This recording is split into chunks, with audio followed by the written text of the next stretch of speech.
Welcome back to the channel, guys. It's your boy Smokester here, back at you with another video.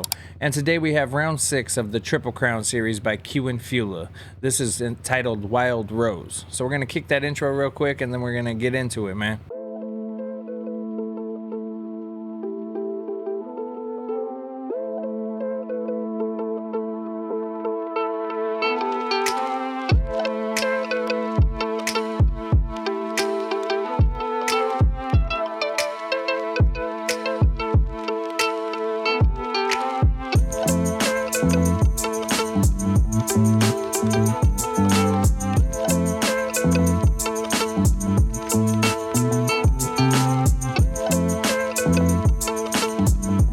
Thanks for sticking with us through that intro, man. I appreciate it. Now today we are on the Kawasaki 250, the OEM, and I have my own skin I made, the Dubby skin on it. And I've had a couple people in my Facebook group ask me to put it on MXB mods, so I think I'm gonna do that. And when or if I do, I will put the link to this bike in the description of the next video. So if you like this bike, check for my next video and there should be a link in the description for it, and you can go write it and look like your boy Smokester, you know what I mean? No, I'm just playing. But you know, shout out to my homeboy Bubba. Blue, you're my boy! That's how he be messing around talking like that, bro. Oh man, but no, this track, man, in comparison with DeChambeau, it's not as hard. That's what she said. Right, but it is just as fun. I think it's more fun personally. I really like the layout of the track. I think it's rough in all of the right spots. I'd be shooting down this hill fucking myself up sometimes. It is, you know, it's more of like an intermediate track, I would say. But you know, if you spend enough laps on any track, it don't matter how good you are, you're gonna eventually find lines that work for you, and you're gonna be able to get around that bitch pretty smoothly, you know. Now this part right here is probably my, like, the most difficult for me, and I did it. Okay, well, and then I fuck up on the easy hill. Jesus, but it has its, you know, it has its little rough parts, its little parts that are gonna kick your ass like every track. But Q and Feula has been kicking ass recently with these tracks, bro. Like, shout out to Q and Feula, man. Keep that shit up, bro. And when you're done making all these Triple Crown Series tracks, bro, I can't wait to see your next track that you make that's not for this. Like, I think that if you went and made a fantasy track, because I always say fantasy tracks are my favorite, you know what I mean? I like these replicas and stuff, but fantasy tracks are where it's at for me, bro. For real. So Feula, your next fantasy track, bro, I'm waiting on it, man. I can't wait, because if you make it with this kind of quality, bro, it's gonna be nuts. Like, you have progressed significantly as a track creator. My Throwback Thursday video I posted on Thursday was of Potecus. That came out in August of last year. And if you look at the quality of that compared to this and the year that he has been making tracks, he has progressed significantly, man. Like, it's night and day difference, for real, just night and day. So let us get a fantasy track from you, Feula. Let us get that, you know what I mean? And even if you post it on the shop, I'll buy it. I just want to see what you got.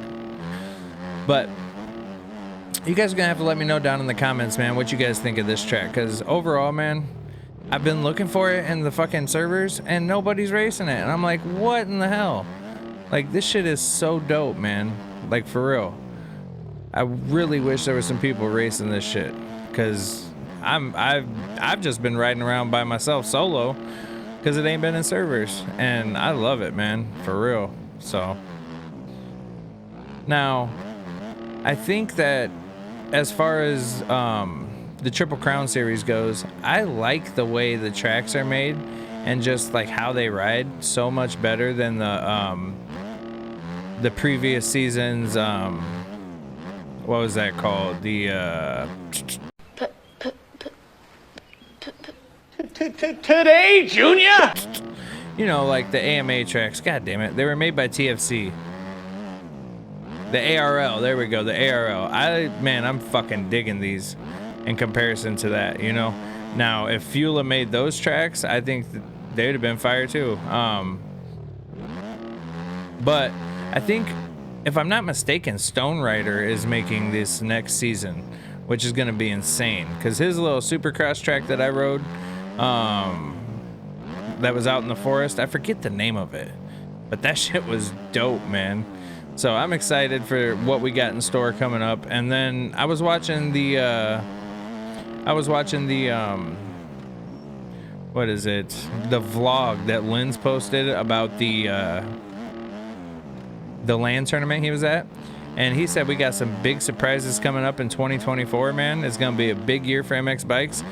But I've been saying that. So I'm excited to see what's in store for us, man. This game is progressing, it's growing, and now if we could just get Paboso to come up and fucking hold this shit down with some updates the way that he does his other games, man, I think that could be crazy. Like, he has the potential to grow this game so much. Now, I mean, we don't need any significant changes to it or nothing, you know? I'm gonna come up short. You guys silly? I'm still gonna send it. Yep. Oh, that shit is crazy, bro. If you come up short on that, you got that lip, and I don't know why I just bounced up like that, but usually I go over the handlebars when I'm coming up short right there.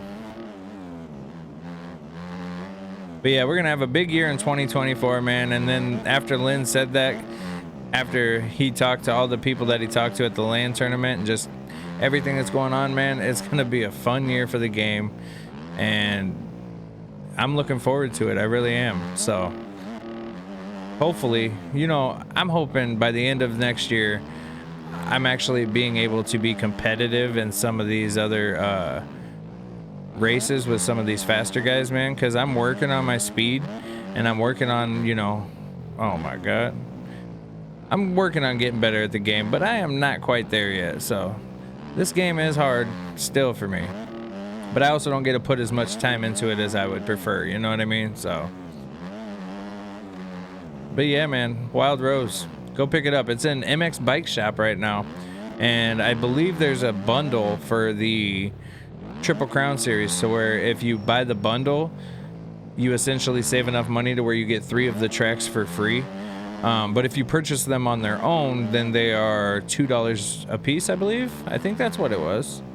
I'm pretty sure it's like $2 a piece, but it's well worth it, man, for real, because it's fucking awesome. I'm having a blast with it. I think I didn't play the first or second round, and I think the reason why I was hesitant on even trying these is because I've never heard of any of these tracks. But I'm glad I started looking into them. I'm glad I started picking them up and trying them out, man, because these are some of the better tracks that have been made recently, by far. So, oof. Speaking of which, I was in a fucking race earlier, bro. Shout out to Hamburger, you my man. Now, I was in a race earlier on Swedish Midsummer Carnage 2, and Skills was in that bitch, bro. And I know Skills is fast as fuck, right? I don't think you have any idea how fast I really am. I'm fast as fuck, boy. This motherfucker was pulling 50-second lap times on that track. How? I have no fucking clue. And if you're curious as to who Hamburger was, he just noticed me in there and he said, "Hey, Smokesta, I like your YouTube videos." Made me feel good, man. Kind of weird, I felt like. Not on his behalf, just a weird feeling that somebody that watches my videos was in a race with me. Definitely worth you going picking up, in my opinion. So, not like my opinion means shit, but you know, in my opinion, this track is definitely worth you copping. So, but that's gonna do it for me today, guys. You guys hit that like button, hit that subscribe button, and I'll see you guys next time, man. Peace.